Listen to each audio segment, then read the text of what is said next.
Everybody, and welcome to TGFF Game Day. That's right, the show that everybody is getting and talking about. TGFF Game Day brought to you by Arden's Burger and Grill in Central South Carolina. Go by, see Paul and Donnie. You will not regret it. I'm telling you right now, the double dipped wings, the Paladin Burger, the Carolina Caviar, which is pimento cheese, you name it, they got it. Arden's Burger and Grill, Central South Carolina. Thank you for being great sponsors of TGFF Game Day. And of course, last week was a big week, week one. Let's talk about the two biggest stories coming out of last week. The first one, Arch Manning's debut at Ohio State. And folks, everybody christened him too fast. Arch Manning did not do what he was going to be crowned to do. He goes into Ohio State. He loses to the Buckeyes. And then, of course, the other game was Clemson versus LSU. LSU goes into Death Valley and gets the win, 17-10, puts a whipping on Clemson, has both coaches talking smack to each other, players. It's been crazy. Justin, tell me your thoughts. Man, week one was crazy. Tons to kind of pile up and look at and review, but yeah, I mean, you hit the main ones. I mean, I really thought Miami Notre Dame was another good one. That one went down to the end. Another fantastic game. We'll talk about that a little bit more as we do our ACC review. But I mean, I thought it was one of the best week ones that we've had, Jay. I mean, it's been one of the top games that we've had. We had tons of top games. So it was 4 days of nonstop football. So couldn't ask for much more, but we're ready for week two. So it's time to start getting into that too. All right. Well, folks, let's go right into our first segment. We're talking about TrueVictory.com, bringing us the Big Ten preview with Mark and Justin. Coming to you for TGFF Game Day and GreenvilleSportsMedia.com. This segment is brought to you by TrueVictory.com, so please go check them out. This is our weekly Big Ten coverage. I will go over everything from last week from the Big Ten and what to look for this weekend. Last weekend, I don't think we really learned a whole lot about the Big Ten.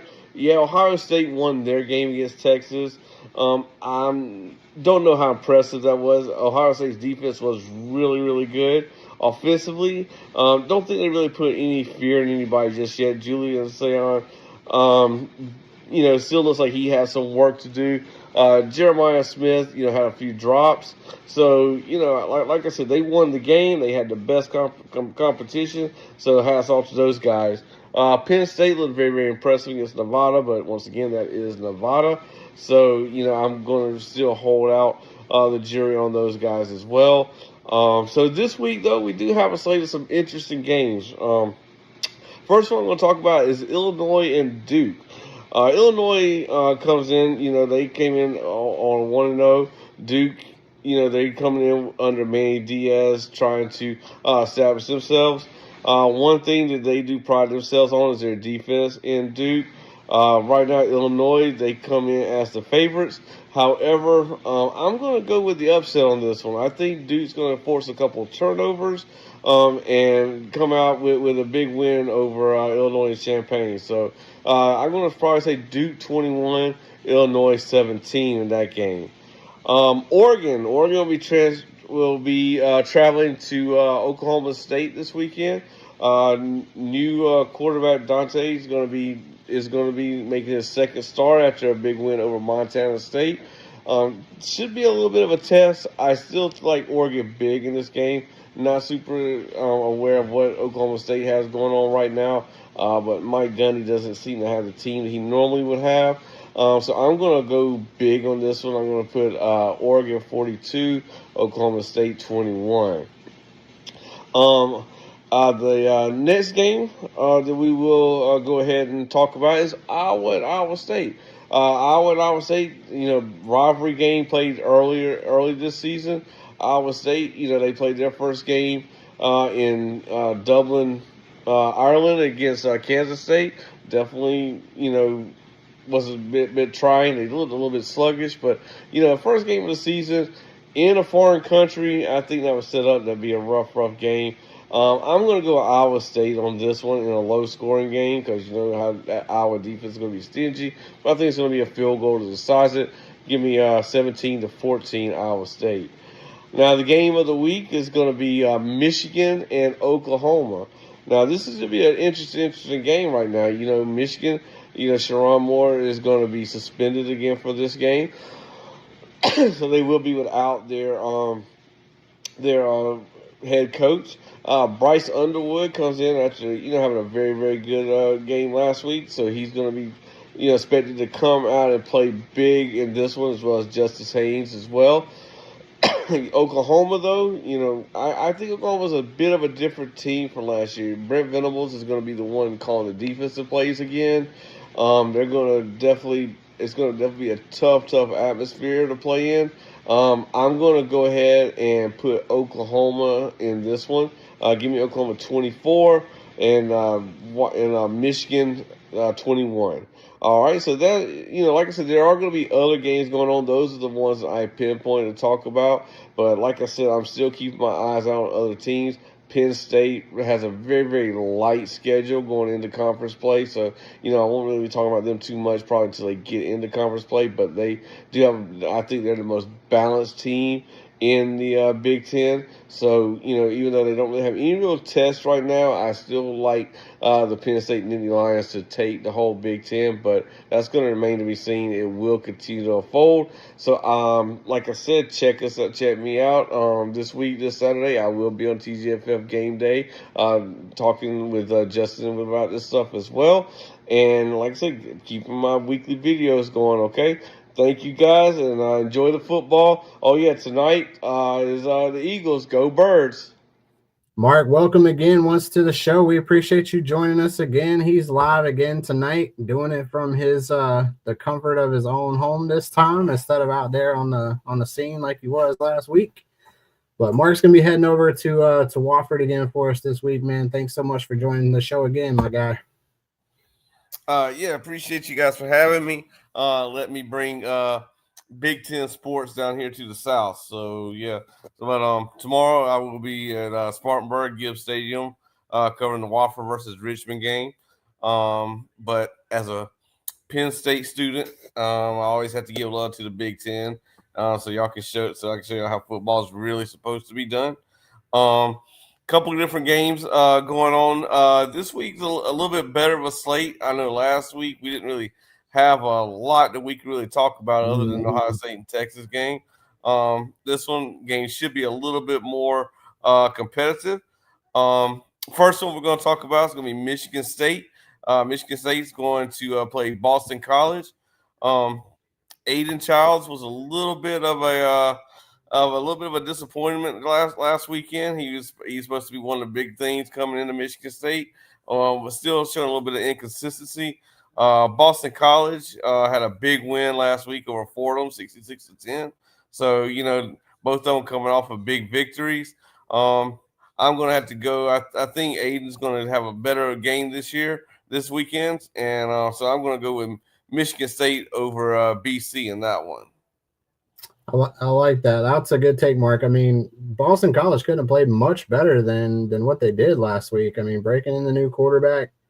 Their other quarterback was down in Tallahassee doing his thing last week, but Lonergan had 4 touchdown passes last week, 268 yards through the air, and he was just spreading the ball around. So Boston College looked pretty good week 1. Granted, the opponent's probably going to step up this week in competition for sure, but I'm really kind of excited about that one too. But I'm going to follow you this week as well. I think Michigan State's ground game is a little bit too much for Boston College this week. I think their defense is much better too.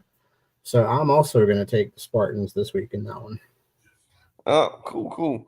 All right. Well, the next one we're going to go to Iowa to the to the Cyhawk Trophy matchup between Iowa State and Iowa. Um, Iowa, they have always consistent defense, still a little bit of struggle on the offense. Defense is still very, very much in your face. Iowa State, their first game was against Kansas State in Dublin. A lot of people are going to say that game was really, really sloppy. I think first game of the season, overseas, different time zone. I just think that was just a recipe for disaster for both teams on that one. Yeah. I think Iowa State's going to come out and be a bit better this week. So I'm going to go with the Cyclones on this one, and probably a pretty low scoring game. You are typically not wrong about that. These two teams do not like each other, and they typically play really good defense against each other. But man, Beck might be one of my favorite quarterbacks in the entire country, not just at Iowa State, not just in their conference. He is really good. He threw for 5 touchdowns last week too. So I'm going to follow you on that one too, Mark. I'm going to take the Cyclones. This one's in Ames. So I'm taking Iowa State at home over the Hawkeyes again in a hotly contested one. That one's always around the state fair too. So yeah, always fun to see that one. So definitely should be a good one. Should be good. Next one we're going to talk about, we have Oregon and Oklahoma State. Oregon, came off a big win over Montana State last week. There was going to be questions how they're going to replace Dylan Gabriel this year. They had transfer from UCLA come in. He played really, really good. Mike Gundy always has very, very good offense as well over there in Oklahoma State. I think this was going to be a high scoring game, but give me the Ducks in that one. I like your take again, Mark. I'm going to go with the Ducks as well. They were my preseason, or one of my preseason favorites to make the national championship game too. So I'm watching them very closely as we go through this season. I do like everything that they're doing. I mean, Oregon's got a high-powered offense. They just have a lot of weapons, and I think they got too many weapons in this one. But it should be a really fun game. Should be a really interesting one to watch as we go into the next week. So once again, Mark, we appreciate you joining the show again. Once again, for all of your apparel needs, we got our apparel company over here at True Victory. Visit truevictory.com for that. So next up, we are going to head to our good friends at the SEC in the coaches box. So we will let them talk to you guys this week about what's going on in the SEC and let them review what happened last week. Hello, everybody. This is Chris Miller from the Coach's Box. Call Like We See It podcast as we are representing Thank God for Football Game Day as we preview the SEC this week. And last week's SEC matchups, they were great. But I'll tell you what's even greater than that. Hey, listen, I've been waiting for this my entire life. This segment is sponsored by the good folks over at Pepsi. One of my favorite things to drink is Pepsi. And gosh, I am so excited that I get to say this, but nothing beats an ice cold Pepsi. So if you're tailgating or you're with your family at a sports event, hey, drink an ice cold Pepsi, the official sponsor of Greenville Sports Media. And again, some great matchups in the SEC last week. It took a little, we're taking it a little down a little notch this week, coming off of that great Texas Ohio State game that we had. And I think it lived up to the billing last week. Obviously, with Ohio State coming out on top. This week, we're kind of falling back to earth a little bit on our matchups. We've got a lot of blowouts that are probably going to happen as the SEC powerhouse schools are taking on that week non-conference schedule. We do have Ole Miss at Kentucky. That could be a good game. But I'm not really thinking it's going to be, like some must watch TV, even though Ole Miss is ranked 20th right now. You've got Arizona State at Mississippi State. That's given 6.5.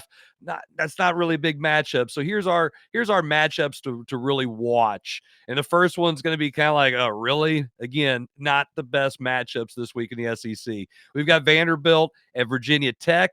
It's going to be interesting to see how these teams play, we've got, again, we got an SEC and an ACC playing against each other. Vanderbilt's coming in 1-0. Virginia Tech, they're coming off of a loss, 0-1. It's a short week. It's a short week game, so it could be very interesting how it plays out. It's Virginia Tech is the favorite, though, in the betting, 63% on all the models. So again, it's a tough place to play Virginia Tech, especially with their best pregame entrance of their teams. It's fantastic. If you haven't seen it, go watch it on YouTube. Probably the best matchup by rankings wise would be Oklahoma and Michigan. And these two teams both coming in undefeated. It is probably the best matchup. And it's Michigan is going to travel to Oklahoma. And again, you're not thinking like, oh, Oklahoma. It's not a traditional SEC powerhouse or team for that matter. But it is again, it's one of those rare early season big matchups. Bryce Underwood for Michigan, we're going to see if he's the real deal here. Obviously, he had a good showing in his first game, but how's it going to be? Oklahoma playing in Norman's, there's a lot of pressure going on there, to come in there and play. Michigan has had a lot of eyes on him here lately. So again, it's kind of one of those things. It could go either way. I mean, I really don't want to, to place any kind of heavy bet, but OU's getting 5.5 here. And all the betting models are favoring Oklahoma, not by a lot, but they're there. So again, should be a good matchup to watch. For me, and I would have to say the best matchup is going to be Kansas and Mizzou. And Mizzou's coming in and there's, I personally feel like they could have been in the top 25. They didn't. They're not. But this is going to be played at Memorial Stadium at Faurot Field. It is going to be the first matchup since 2011 when the last time the border war was played. And guys, I'm telling you right now, you want to talk about some bad blood. Us here in Missouri pretty much hate Kansas. There are a few of those people out there that are KU fans. They hide this time of year. Mizzou won the last matchup in the border war. I'm so glad that after 14 years, we're going to get to see it again. I'm pumped about it. I think it's going to be a hell of a matchup. And I mean, Mizzou's favored, not by a lot. It's 6.5, but it could be one of those games that is going to be a fun one to watch. I personally hope it's a blowout, but for me and for all of us here at the Coach's Box, we are looking forward to this game. So that's our week 2. I'm trying to get ahead of myself. Week 2 preview with thank God for Friday game day. I'm Chris Miller of the Coach's Box Call Like You See It podcast. Thank you guys, and we'll see you all again next week for some more matchups. That was some great stuff coming from the Coach's Box, our guys over there giving us the TGFF Game Day SEC preview brought to you by Pepsi. Nothing's better than an ice cold Pepsi, just like they said, guys. Well, that brings us to our next segment, the Sitting Pretty Dog Grooming. And I tell you right now, underdog pick has been pretty hot. So let's go to our underdog pick brought to you by Sitting Pretty Dog Grooming. Make sure you give Felicia and Emma a call. Hi, everybody. This is Jay with your Sitting Pretty Dog Grooming underdog pick of the week. Give me Rice. That's right, Rice over Houston in the game this week. Houston travels to Rice. And Rice right now is an underdog of 13.5. I think that's way too much. Give me Rice as the underdog pick of the week. Thank you for Sitting Pretty Dog Grooming. Everything you do for us. Make sure you give Felicia and Emma a call. Sitting Pretty Dog Grooming. You can see the link on Greenville Sports Media. All right, there you got it. The underdog pick of the week. And that was brought to you by Sitting Pretty Dog Grooming. Now we go into the ACC preview brought to you by Clemson Family Wish. Folks, go to ClemsonFamilyWish.com, be a donor. help us help kids have sports wishes. Not only kids, but adults too. But it's mostly kids that we're helping right now. But we do have some adults that we'll do. You can go on to ClemsonFamilyWish.com. There's an application there. They go around, they help people. I mean, a lot of times it's just a phone call that people need, just to know that you're there. They'll be also having a ball coming up in October. Make sure you get your tickets now. They're $200 for a pair. Can't beat that, $200. Take your wife out or take your husband out to a great, helping a great cause. They'll have a silent auction, a lot of different things. So ClemsonFamilyWish.com. Make sure you go to it. Let's get to Justin in the ACC preview. Y'all know me. I'm the ACC cheerleader, so y'all know I'm back and better than ever, ready to cheerlead on the conference. 13-4 week one, about as good as you could ask for, especially with some of these teams playing in the Aflac kickoff. Tennessee and Syracuse wasn't what we expected, but Syracuse did play, pretty well. But I thought the ACC as a whole did well. I mean, clearly the best game of the week was the Florida State-Bama game that Florida State decided they wanted to return back to their Bobby Bowden days, and they took out Alabama. And very good game. Tommy Castellanos now has got an entire fan base. He's even got an apparel shop now that he's got going on. So, we were excited. I mean, Miami looked really good against Notre Dame. I mean, Clemson, even in their loss, still looked good against LSU. We had a lot of good things going on, and we got a lot more good coming this week too. So we're going to touch on our 3 feature games of the week this week. And the first one we're going to talk about a little bit is going to be the Baylor and SMU game, which I was kind of surprised at how SMU – they came back this week too and took their first win. So Baylor really surprised me too, because I thought that they were going to be a little bit better, but Auburn, they did it pretty bad. So this one's going to be SMU's the home team in this one. This one's going to be in Dallas. So give me the Mustangs again this week. I think they're much more powerful on offense. Baylor didn't really look like the Baylors of old. So I do like them this week. The Mustangs to go ahead and take that to 2-0. And then the next one that we're going to talk about is going to be one that's going to be down in Charlotte. And, the ACC had a lot of good things to talk about, Jay and Mark, but there was a lot of bad coming out of Chapel Hill last week. So North Carolina gets a chance at redemption this week, though. They're heading down to Charlotte to take on the UNC Charlotte 49ers at Bank of America Stadium. So I guess it's a live broadcast. It's going to be a NFL stadium, so Bill Belichick might feel at home in the NFL again.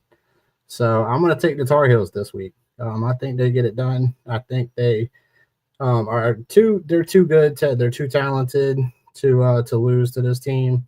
Charlotte did not look really good against App State. App State beat them pretty good. So a lot of the key kind of backstories in this too is Charlotte has 6 former players from the University of North Carolina, so including their starting quarterback, Connor Harrell. So should be fun. Charlotte's going to be motivated. So, we'll see how Chapel Hill does in week 2. I'm hoping that for our ACC sake and even maybe for his own sake, he gets it done. So we'll see what happens there. But I'm going to take the Tar Heels in that one.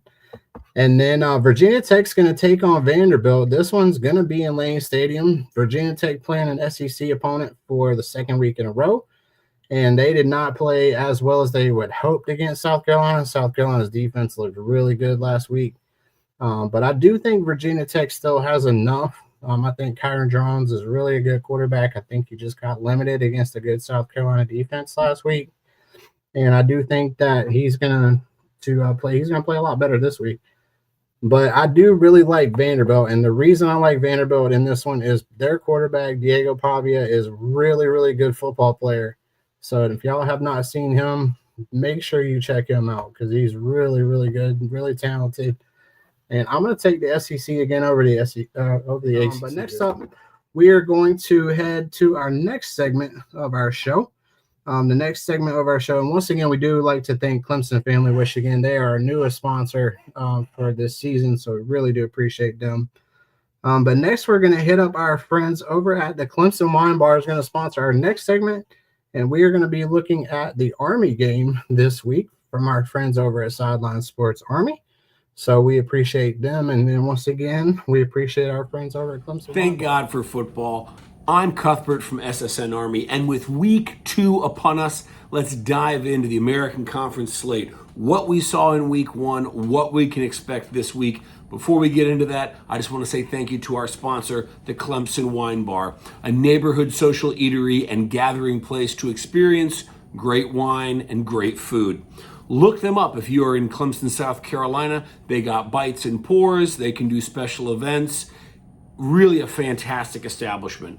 Now let's go ahead and jump in and talk about what we saw in week 1 from the American, because there were some big headlines. Starting first and foremost with the University of South Florida's complete dismantling of the Boise State Broncos, 34-7 at Ray J. The fact that they won is not the biggest shock here. The biggest shock is the way in which they did it. They controlled the ball, they controlled the game basically from start to finish. Bynum Brown, when healthy and able to be prepped for a game, he is dangerous. Alex Golish, he very well may be moving on up to a very powerful position at a P4 school if he can continue to have dominating performances like this. I early on said I didn't think that Boise State was going to be quite as good this year as they were last year. They were maybe a little bit overvalued, but also I may myself have been undervaluing USF, an absolutely dominant performance. So typically the cap to them. The next big result from week 1, my Army Black Knights upset by Tarleton State Texans. Now, Tarleton State is by no means a pushover FCS foe. They're currently ranked number 3 in the FCS. They are knocking on the door of joining the FBS, likely in Conference USA. They are a team, I've said it on Twitter, I've said it on podcasts, I'll say it again, I think they could beat at least the bottom half of the G5s in the country and probably a couple of P4 bottom feeders. They are a legit team. Now, I say that not to take anything, not to take any responsibility away from my Black Knights, who quite frankly did not play the game they should have. We had a little bit of a mess in the offensive line that created downstream effects, in particular things like being forced to pass in the red zone, making bad decisions when passing in the red zone turnovers, missed field goals, things that, to the credit of Tarleton State, if they weren't able to disrupt Army's game, wouldn't have been possible. But, unfortunately, not everyone can be dignified in victory. In the words of Silky Johnson to the players of Tarleton State, I hope everything bad in the world happens to you and only to you. And if you've been on Twitter and you're seeing some of the videos that are getting uploaded, you understand what I'm saying. All that to say, they deserve the W. They got the W. I just wish they'd had a little bit more class about them. Elsewhere in the American Conference, Tulane smokes an anemic Northwestern 23-3. Jake Retzlaff appears to be folding into John Summerall's offense beautifully. That is going to be trouble for the rest of the American Conference this year. Temple is alive. Now, granted, they beat UMass, and UMass is barely an FBS team, if you can call them that.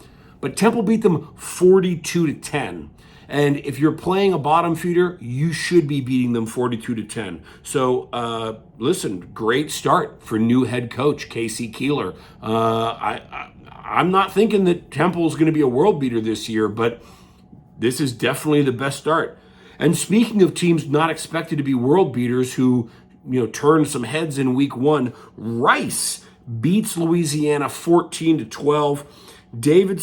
Former Davidson head coach Abel, he comes in, he somehow brings Rice to this upset victory.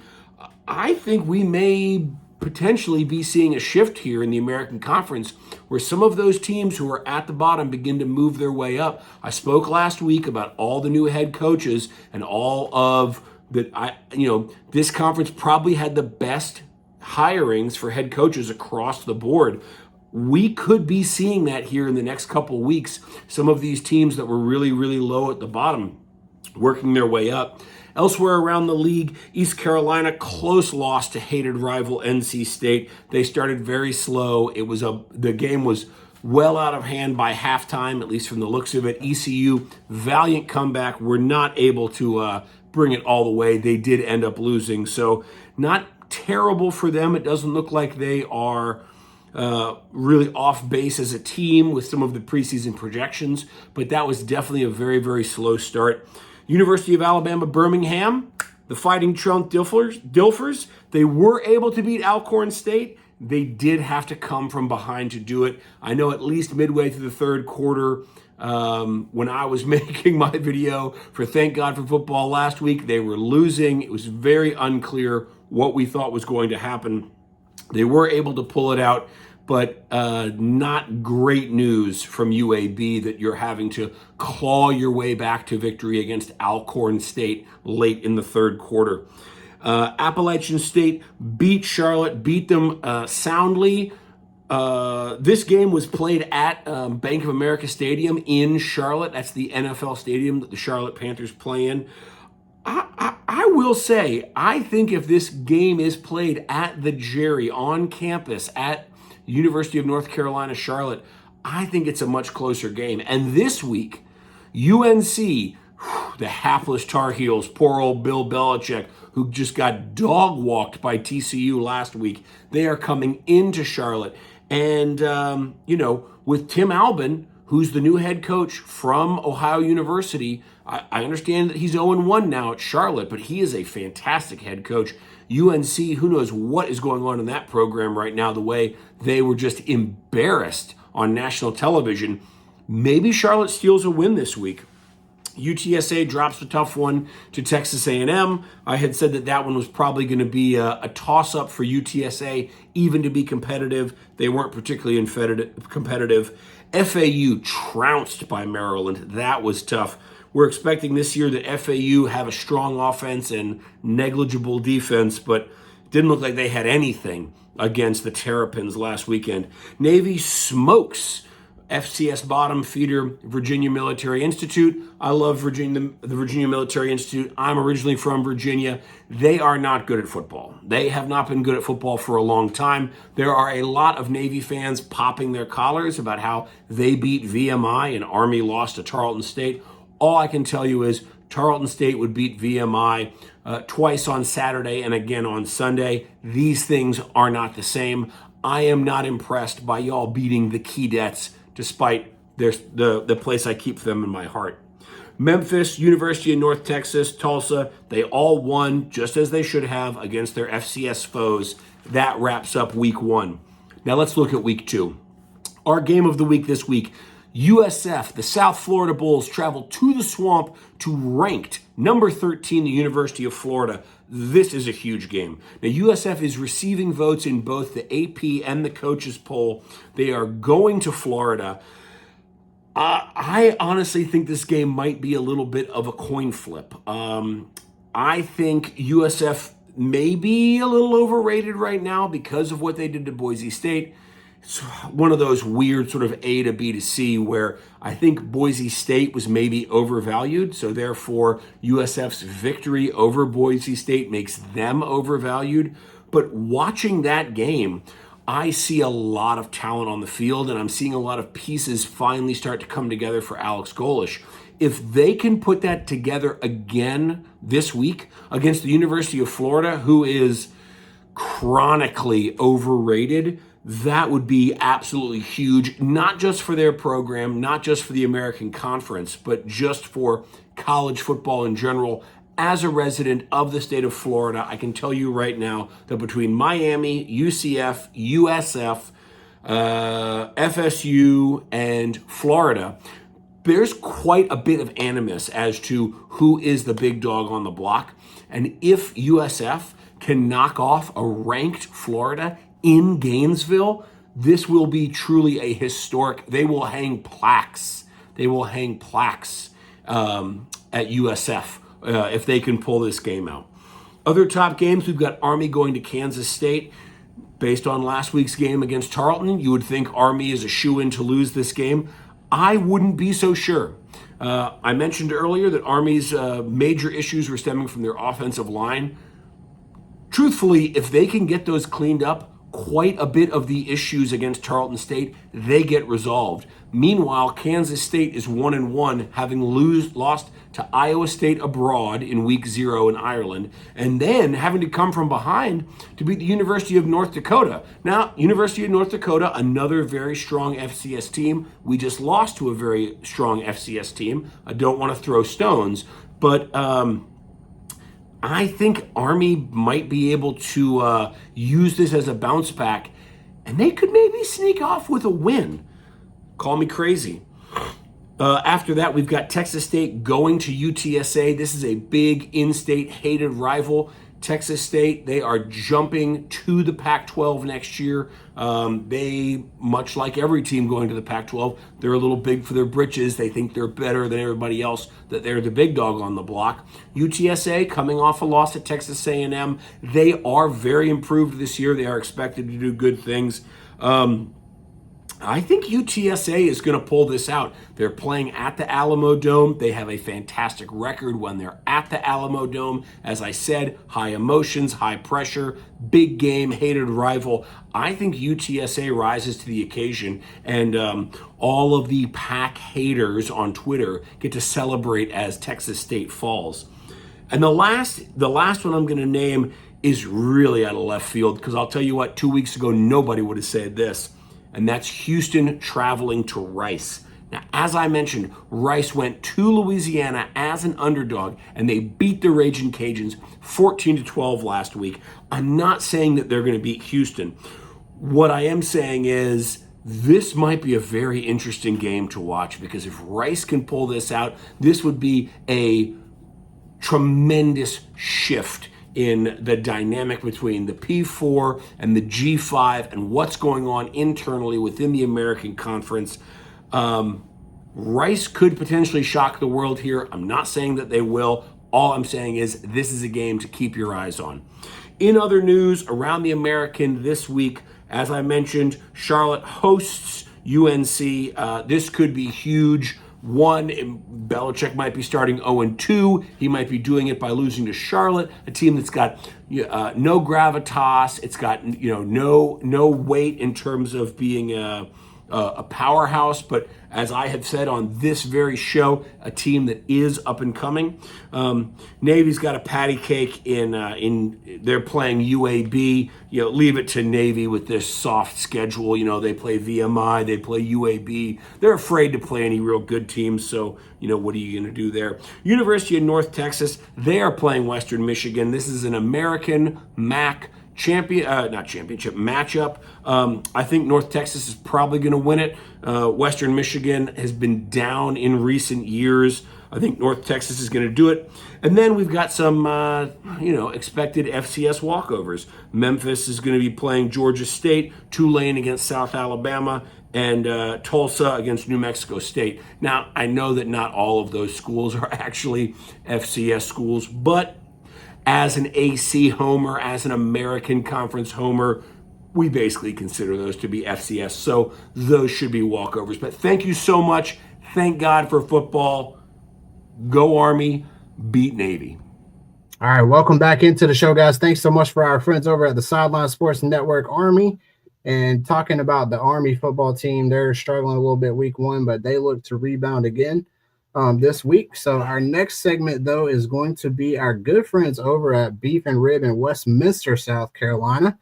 And our good friend of the program, Jay Jacobs, is going to be breaking down the Southern Conference this week. So once again, we'd like to thank our friends over at Beef and Rib. Make sure you get those nice beef and rib. Those ribs are crazy. So y'all check it out in Westminster, South Carolina. But thanks again, Jay. Take it away.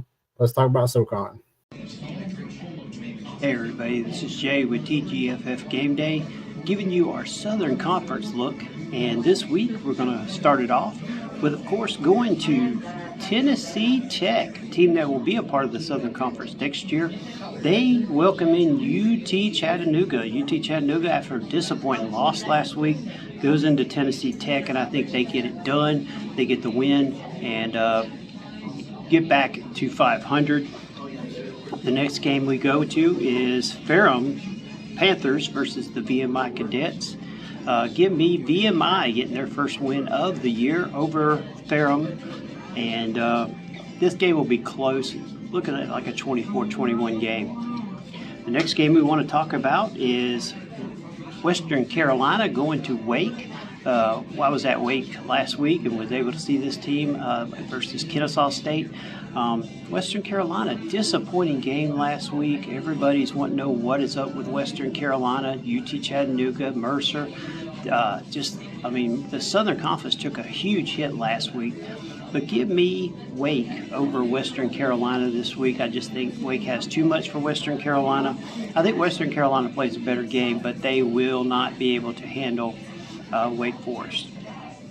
The next game is a game that I'll be at, which is going to be Presbyterian at Furman. Presbyterian with an impressive win over last year's Southern Conference champion Mercer. And I tell you what, Presbyterian has a lot going on. They have a team that should be reckoned with. And Furman, of course, got a huge win over William and Mary last week, a game that I was at also last week. And I just want to say that I think this game, Furman gets the win. That's right. Give me Furman over Presbyterian. I think Trey Hendon will have a great game. And I think our defense with Blaylock and Stone King will definitely give Presbyterian headaches. And Furman will have its fifth 2-0 season to start. So because usually they play an FBS team by now, but they won't be playing Clemson till in November. So give me Furman over Presbyterian. Next game is ETSU, who was the class of the field last week, takes on Tennessee, the 22-ranked Tennessee Volunteers. Welcome in East Tennessee State. Tennessee is going to be a little bit too much for East Tennessee State, but I think East Tennessee State does have a decent showing. But give me Tennessee in this game. I think the SEC team will just have way too much power for East Tennessee State, but they do have a good showing. Next week, a battle of 0-1. So somebody's going to come out with a 1, and we're talking about Citadel versus Samford. Samford last week had a very bad loss. We thought they was going to be better. Citadel, who I picked to upset North Dakota State, got shut out. But both these teams are looking for a rebound. But the thing I see right now is that Citadel, I think, will be coming out with a lot stronger want to get this win. Not saying that Samford won't, but I think Citadel goes into Samford and gets the win.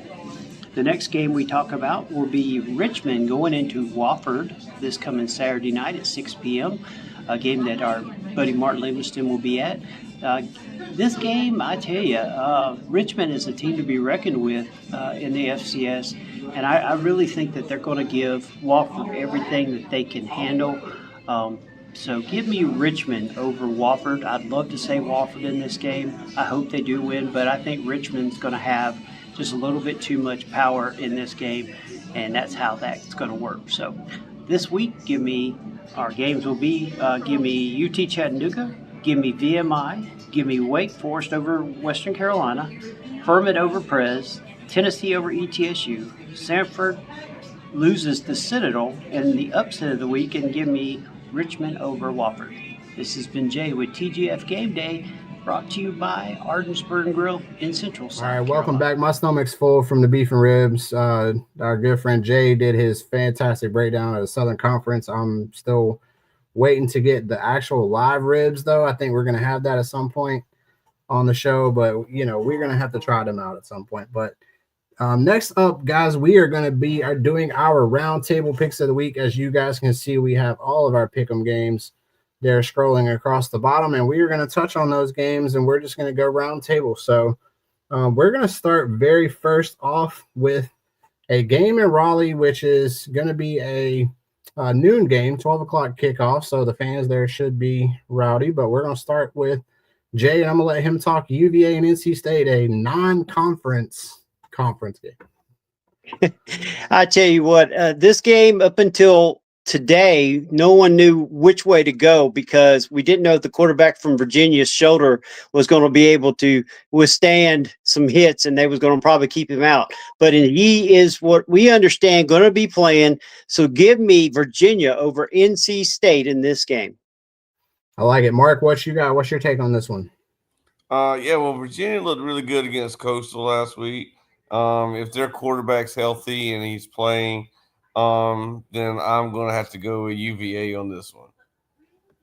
So I'm going to, as y'all all know us, we are live here at Raleigh too. So I'm gonna go with our friends at NC State. I think they've got a quarterback this year. I think they've got a lot of weapons on offense too. Noah Rogers got cleared to play. There was some questions about whether or not he would play this week. So I think if NC State's offensive line can clean up some things, I think they will, and I think they will be able to squeak one out at home. This one's going to be really close, but I think NC State's going to pull away just because they're at home.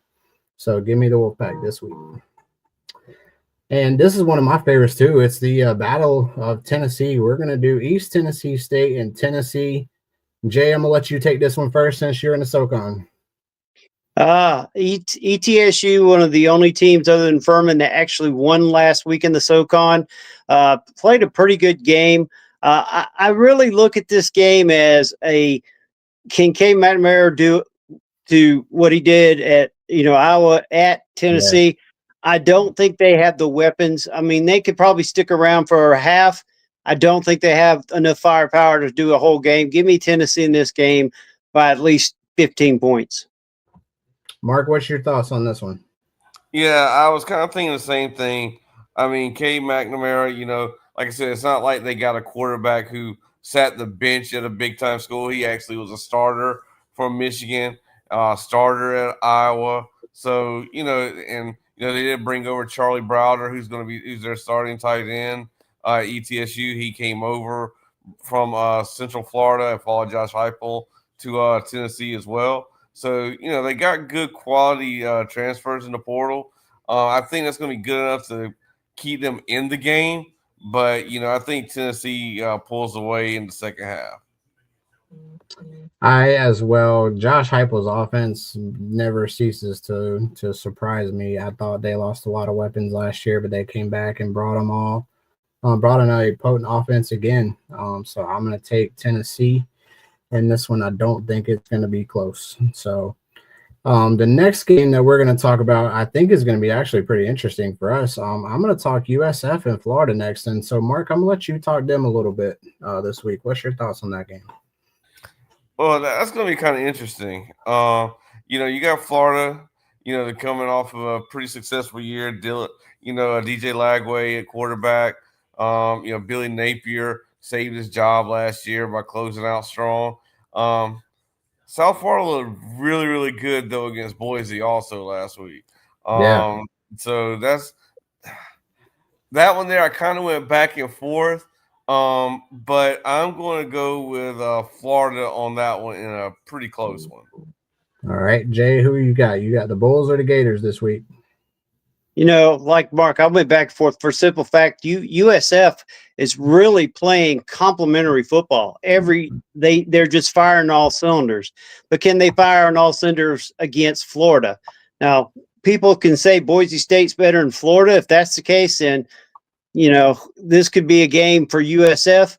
But I think with Lagway, if he can stay healthy in this game, Lagway will lead Florida to a victory. But if Lagway goes down, USF has got a chance. So when it all boils right down to it, give me the upset. USF over Florida. Oh, I like that one, Jay. I'm really a huge fan of Byron Brown. He is a fantastically talented quarterback. He's right here from the state of North Carolina, too. So I'm really kind of, excited for him and see that he's playing really, really good football. Like you said, USF's playing really good complementary football right now.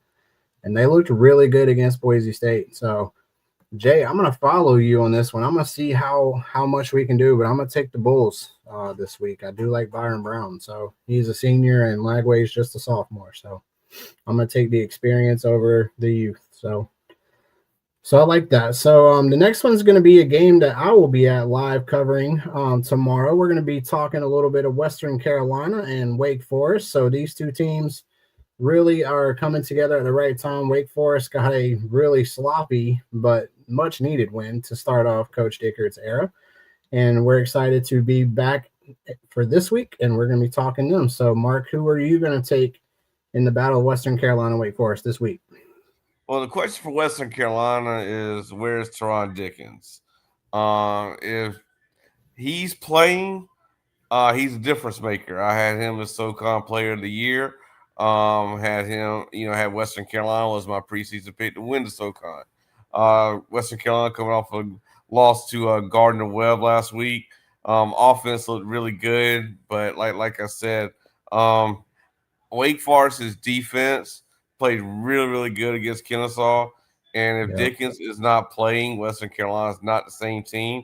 So I'm going to go with Wake Forest on that one. Absolutely. So, Jay, what's your thoughts on this one from the SoCon?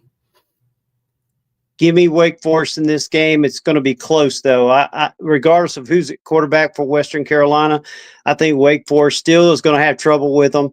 But I think Wake Forest wins in the very end because it's like I said, there's just too many Jimmies and Joes, and I just think Wake will in the fourth quarter just start pushing them around, and that's where Wake gets the win.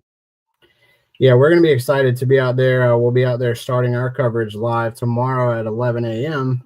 Live from the press box tomorrow. We'll be talking a little bit more on game day, but I really do like Wake Forest's defense. Nick Anderson is just a different animal out there in the secondary, and he led the team again in tackles week one. He had 9 tackles week one. They still got the job done without Claiborne. Claiborne went out first quarter, so I do think, like you said, Jay, I think they got too many Jimmies and Joes, and I really like the Jimmy and Joe on their defense at Nick Anderson. He's really good. So I'm going to take Wake Forest as well this week. So next up, we're going to hit up Kansas State, who's a little bit of an enigma. We're going to do Army and Kansas State. Now, obviously, Army struggled week one as well. So, Jay, I'm going to let you talk about that one for this week. I'm going to make this quick and simple. Give me Kansas State in this game by 1. Okay. Mark, what you got in this one? I'm going to go with Kansas State, and I think this game is going to be over in the first quarter. I'm gonna follow you on that one, Mark. I do like Avery Johnson. I got to see him, up close and personal when NC State and Kansas State played in their bowl game as well. I do like Kansas State to win this one by a lot. Army's got a lot of struggles right now, so I'm gonna take Kansas State by a lot as well. So, Jay, I'm gonna let you take away this next one. Though we're gonna talk about Presbyterian College and Furman this week. Well, Presbyterian comes into Furman after a big win over Mercer, who was picked to win the SoCon this year and was SoCon champion last year. Presbyterian has really been getting better each and every year under their new coach. They come into Furman, a team that beat William and Mary in game 1 last week, and I was there for that. And Furman really showed that the defense is just about ready to perform on all cylinders. Yes, they had some misplays, but I tell you what, Furman takes this game, takes the win, and beats Presbyterian by 7. I like it. Mark, who are you going to take in this one?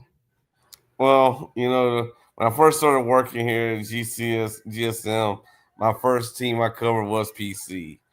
And I sort of kind of a little bit partial to those guys. They're really good to me. But PC is really, really improving and got a new coach. Big win over Mercer last week, who, like you said, Jay, was the defending champion. A lot of people said was going to repeat for the SoCon championship. Furman obviously looked really good defense, special teams.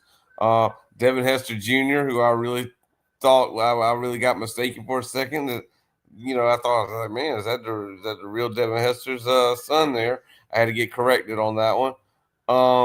But I'm gonna go with PC on this one. I think PC pulls off another upset over the SoCon.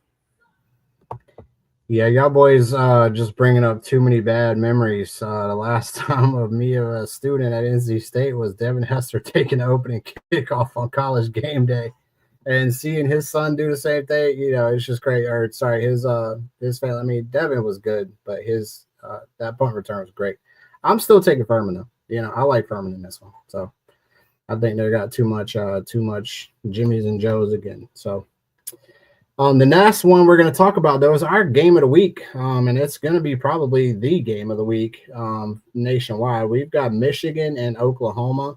So, Jay, I'm going to let you talk about Sooners this week, Sooners and Wolverines. When it comes right down to it, I've never been a Big Ten fan. There's not really any teams that I like in the Big Ten other than Washington, and I still consider them the Pac-12. With that being said, they're going to go against one of my favorite guys, Brent Venables in Oklahoma. Give me the Sooners in a big game, 14-point winners. I like it. Mark, who are you taking this week? Well, see, now you didn't struck across the bow on that one there, my friend. So I had to, Mark. that's okay, because I never liked the ACC either, or that orange team that plays on the Cal State. So that's all well and good. Like I said, Michigan got Bryce Underwood at quarterback, Justice Haynes.